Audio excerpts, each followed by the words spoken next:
For those who have chosen not to support me in the past, of which there were a few people, I'm reaching out to you for your guidance and your help so that we can work together and unify our great country. Donald Trump is going to be our president. We owe him an open mind and the chance to lead. I know we have still not shattered that highest and hardest glass ceiling, but someday someone will, and hopefully sooner than we might think right now. Everybody is sad when their side loses an election. But the day after, we have to remember that we're actually all on one team. This is an intramural scrimmage. We're not Democrats first, we're not Republicans first. We are Americans first. Three very important speeches, and joining us now are Executive Coach Roshini Rajkumar and Hamline University Assistant Professor of English and Digital Media, Aaron McCain, to talk a little bit about those three speeches and how they went, and did we get what we needed from these leaders. So, Roshini, let's start with you. You have these three things that you're looking for in a speech. Yes. What did you see from each of these people All right, today? so if we can start with the victory speech and Donald Trump, I'll actually give him really a thumbs up on this. We're always looking for you to start by congratulating your opponent and thanking them, giving them some affirmation for the journey that they helped you actually be on. So you're on this together. And he did do that. If you remember, he congratulated her for a hard-fought fight through this campaign. It was a battle, actually. Then you want to show gratitude to your supporters, your family, whoever that is, your volunteers, and then authentically share what this win means to you. So he did get all of those three things down. And, Hillary also did a good job with her concession speech.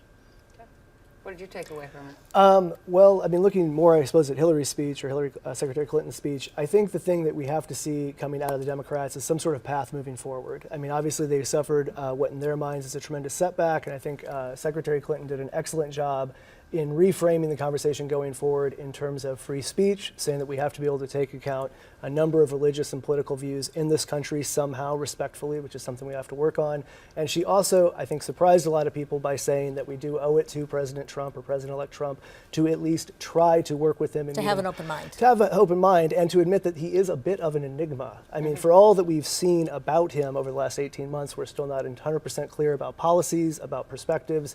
There seems to be shifts, and I think it's good for the country that she is at least attempting to have an open mind about this process. And let's talk about that. It takes more than just these leaders coming out saying we have to work together. It takes the greater country saying the same nation. thing. Yes, the entire Absolutely. nation. So do you think what they have said is going to be enough to get people to come together? Well, maybe not enough, but it's a really great start. So what Secretary Clinton did by saying, and let's give us a chance, let's give President Trump a chance to lead. Okay, so that's a really good thing that she's putting out there. The other piece, she finalized her talk with sharing a vision for the future.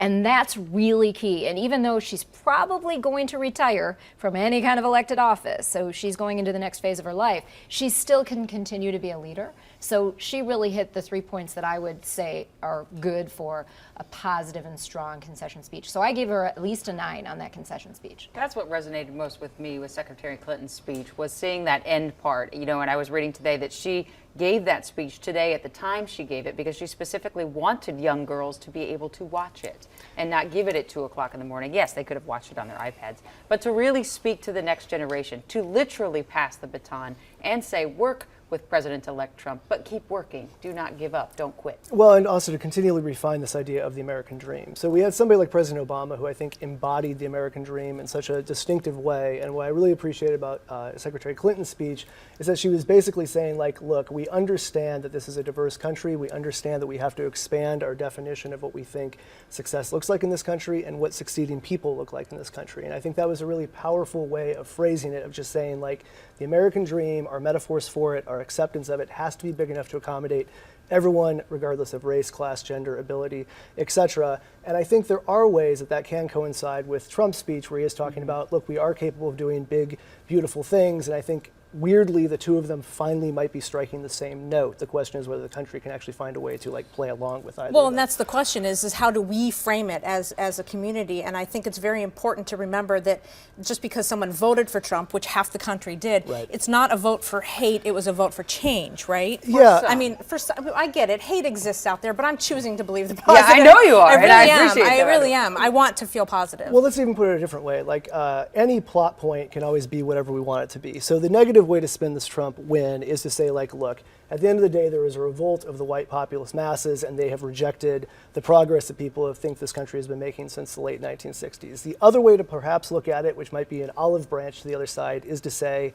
there are some ways that we are judging presidential candidates that we know do not work. This Right. obsession with authenticity, this obsession about saying the same thing to every particular audience, this obsession with sort of policing speech in ways that even if you're on the side of the people who are offended, sometimes you're like, well, you got to let the other side talk. And I think there are ways in which you can say the referendum that Trump presented the American public is, how do you want your public officials to be moving forward? Do we want them all to be reality stars? Maybe not, but that old model doesn't really work in the social Well, media and age. speaking of that, he used his forte. So he said, I have the presidency to win, and he used his talents as a communicator to win the office. Now we need to see his talents as a leader, as a CEO. That's what we should all be watching for as members of the media, as the public, as well as other leaders he has to work with. Awesome. Thank you Thanks, both guys. of you. Both, yeah. Pretty good speeches, and onward. We'll be right back.